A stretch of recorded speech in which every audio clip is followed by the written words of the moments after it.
Hello and welcome to Investing Confidential. Well, all the nonsense in the Washington D.C. this weekend. We got deal or no deal. I have no idea.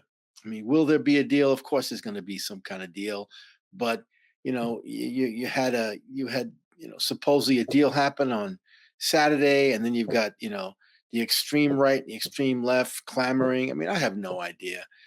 Here's my but here's my take. Okay, I'm going to give you my take as the actual deal. What's scrolling behind me is the actual debt deal. Okay, 99 pages. It's a freaking joke. Okay, this is a disgrace. This is what our taxes are going for. I mean, absolute disgrace. But anyway, will it get passed? Of course, something's going to get passed. Okay. Who knows how long it's going to take? They're going to the last minute. They're going to play games, but it really doesn't matter. As I said before, this is a sideshow. Okay. A debt downgrade is coming. Okay. The moron politicos have played chicken, okay, with this debt deal. And now everyone's going to have to pay the piper. Okay.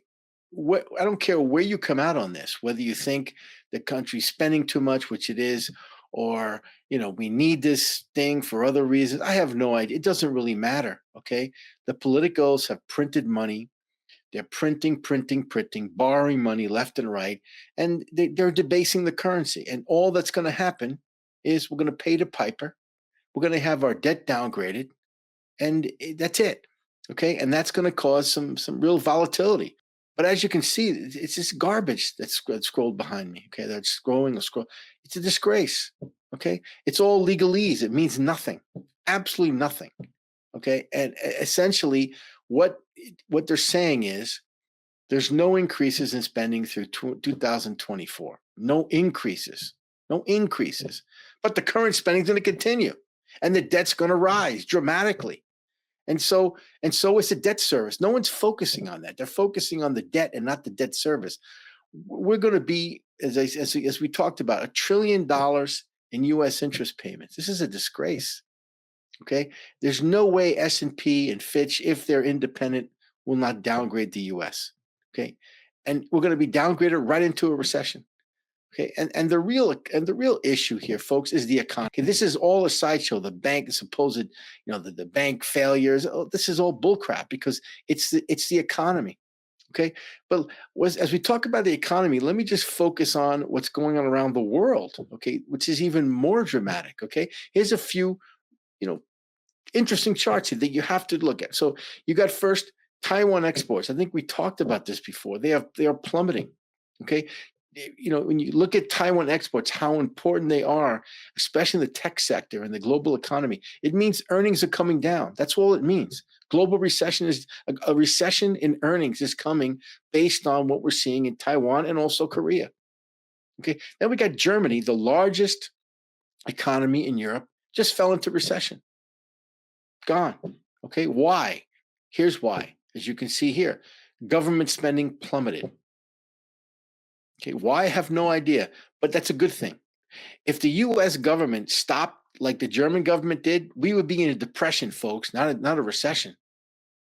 Okay, so Germany is in recession. And then you got China. China is stimulating at a record pace. We've never seen this before. China stimulated wildly during 2009. Okay, and basically they're being heralded as saving the global economy, right? I don't think that's a lot of bunk, but anyway, so China is stimulating more than they did after the great financial crisis, and yet the Chinese economy is still relatively weak. It hasn't boomed. Okay, the currency is weak. Okay, so that means China's not going to bail out the global economy. Okay, so now look at the U.S. is a mess, folks, an absolute mess. Let's just look at some. I'm not going to go through a lot of things. Here's Bank of America, which get high-end clients, travel spending. Okay, travel spending on their credit cards falling off a cliff. Falling off a cliff. Here's bank again. Wealthy people. Wealthy people are pulling back. Okay, wealthy people. Look, whatever the case may be, they have a little more information than most. They're decreasing their spending. Their wage growth is slowing, so they're decreasing. Okay, this is not good for the consumer demand. And again, we are a consumer economy. Okay, mortgage rates approaching 7%. Will the Fed raise? It doesn't really matter anymore. Okay, Fed's going to raise, if they raise 25 or don't raise, they're going to stop after this. They have no choice. And then we got core PC, meaning inflation is higher, continues to go higher, higher than expected. And we got pending, again, I'm just going through chart. These are recent charts. Pending home sales down, continue, worse than expected. Home sales dropping biggest since 2012.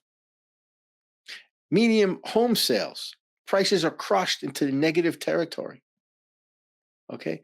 And you got, we talked about the consumer loan delinquency on auto and credit cards up. And which consumer talking about? Young people. Okay. Empire manufacturing. This is a very important thing that the Fed looks at. Unexpectedly falling. This was worse than expected. We got office vacancies exploding. Okay. We all knew this was going to happen. What does this mean?